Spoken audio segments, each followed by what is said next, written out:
The wolves are coming, restoring a long missing link to America's oldest national park. In 1995, the federal government made headlines with a grand and controversial experiment, bringing endangered gray wolves back to central Idaho and Yellowstone National Park.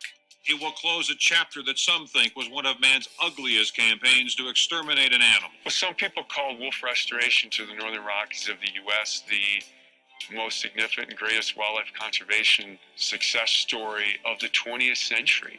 And that's when the real battle began.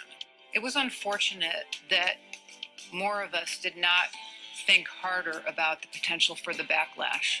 From a wildlife standpoint, wolves are a smashing success.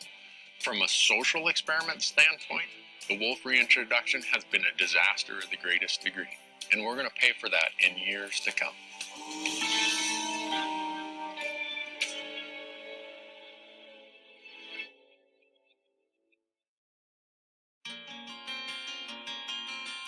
It started with a bold idea to reverse an age-old trend, reintroduce wolves to their former hunting grounds in the mountainous West.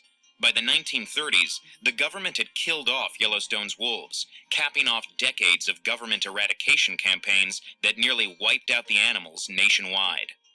When we got rid of all the wolves, it was seen as a tremendous accomplishment, that finally the West was safe for livestock and people and agriculture. And the idea of bringing wolves back, 80 years later, is like, so are you telling me my grandfather was wrong? Environmentalists saw the predators as a means to restoring the wild heart of the West.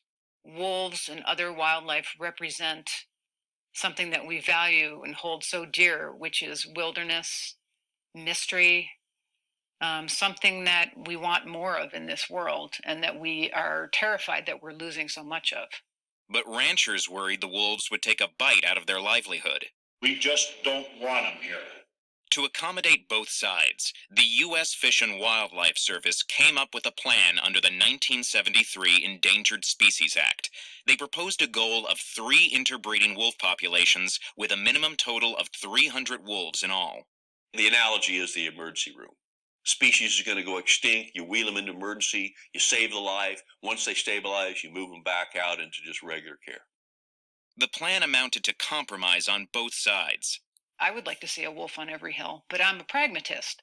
Lisa Upson first joined the wolf fight as a wildlife advocate for the National Resources Defense Council.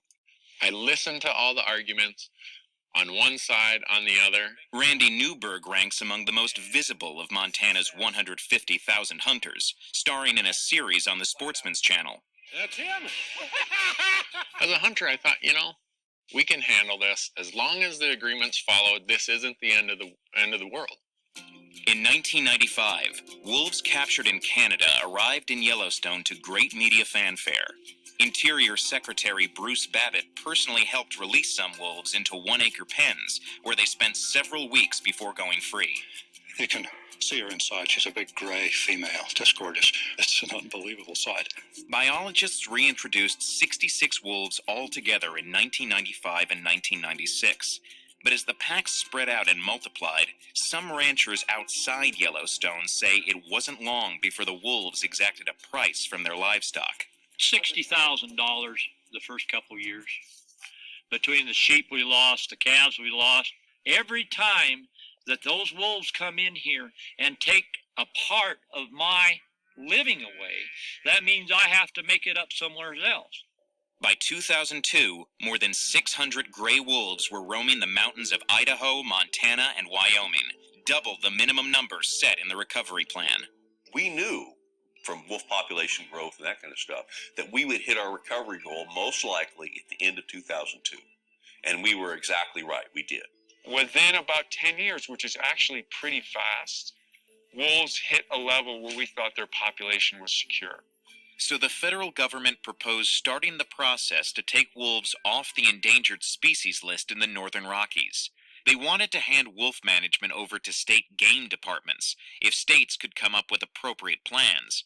But environmentalists weren't convinced. What we had was a very fragile recovery that there was every reason to believe was going to be put in reverse as a result of state management. Environmentalists also argued that recovery was never just about the numbers. They said more wolves were needed for the populations to mix successfully, a key goal of the federal plan. I felt that recovery had not occurred. We weren't there yet. So a group of environmentalists sued the federal government to stop it from making any changes to the wolf program at all.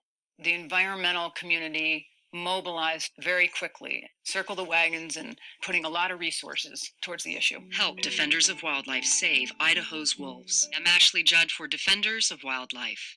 The wolf advocacy community, they made a strategic error early on. The recovery of the wolf was a Endangered Species Act success story. And at some point, the fears of the hunters and the ranchers became realized when the lawsuits came in to say that, no, the wolf was not recovered at all. In fact, the lawsuits kept the Rocky Mountain gray wolf on the endangered species list for years. And so what happens through all these delays, the wolf population continues to grow. So you got more wolves in more places, and wolves always cause some conflicts. All of a sudden you had hunters who had stayed on the sidelines saying, holy moly, I'm not seeing many elk here anymore. All I see is wolf tracks. The wolf numbers are now past 150, they're past 250, they're past 400, they're past 500, and we still don't have state management control of wolves as was promised to us 15 years ago.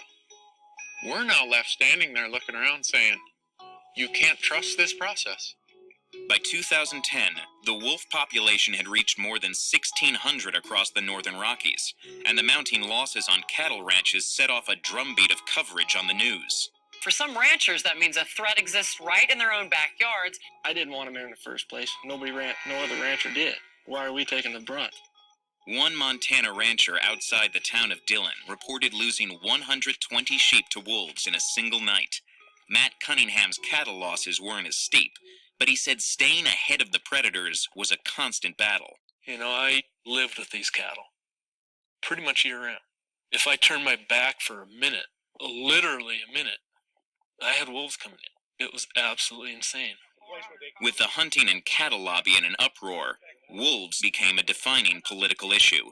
I took on the Obama administration to put Montana back in charge of wolves. Science says that the gray wolf is no longer endangered in Montana and Idaho, but powerful out-of-state interests have huffed and puffed and used all sorts of dirty tricks. We can manage our own wildlife issues here in Montana and tell the feds to go.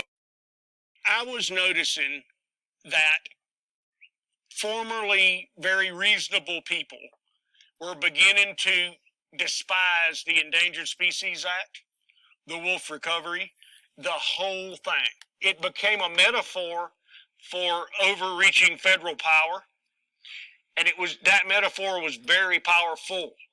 Powerful enough that in 2010, 2 Western congressmen stepped in and did something unprecedented.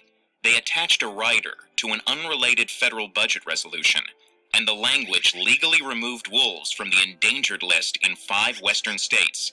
When the measure passed the following year, it was historic. I thought it was an incredibly dangerous thing to do. We had an Endangered Species Act, which to me is one of the most visionary laws the United States of America ever made. And all of a sudden we had Congress deciding that this animal doesn't belong on it anymore. Some worry that congressional interference in the wolf fight could open the door to a future where politics, rather than science, determines which animals stay on the endangered list. I think we were all so busy stridently supporting our campaign, and we didn't look at the bigger picture. And so, you know, all of a sudden it was like, wow, this could go very badly. And it did. Since 2010, members of Congress have introduced bills, riders, or amendments individually targeting more than 10 species protected under the Endangered Species Act. The measures proposed everything from weakening safeguards for animals to removing species from the endangered list entirely. No species has come off the endangered list so far, but the legacy has a few environmentalists questioning their tactics during the fight for wolves. It was really clear that the potential for backlash was upon us. I think it blew up in our face. The battle continues in Wyoming, where a federal judge recently ruled the state's management plan was inadequate and put wolves back on the endangered species list there. Meanwhile, Montana regulates hunting of its more than 600 wolves to keep pack populations above the federal minimum, but away from cattle, which means Matt Cunningham's dawn patrols are turning up fewer wolf tracks in his calving pasture. It has made a huge difference for us. 2 or 3 years ago, there were wolves here that I had named. Every day they were the same ones. And they were always the troublemakers. And like I say, those are the ones that were the first ones to go when they opened up a hunting season. And whatever the cost and however messy the means, federal biologists say the end result has been a recovered species. Wolf recovery to Yellowstone is a National Park Service success story. It's been painful to a lot of people, but this was not a scientific project to determine the best way to restore wolves. It was a project designed to restore wolves any way we could. It's a great example of where struggle can take us.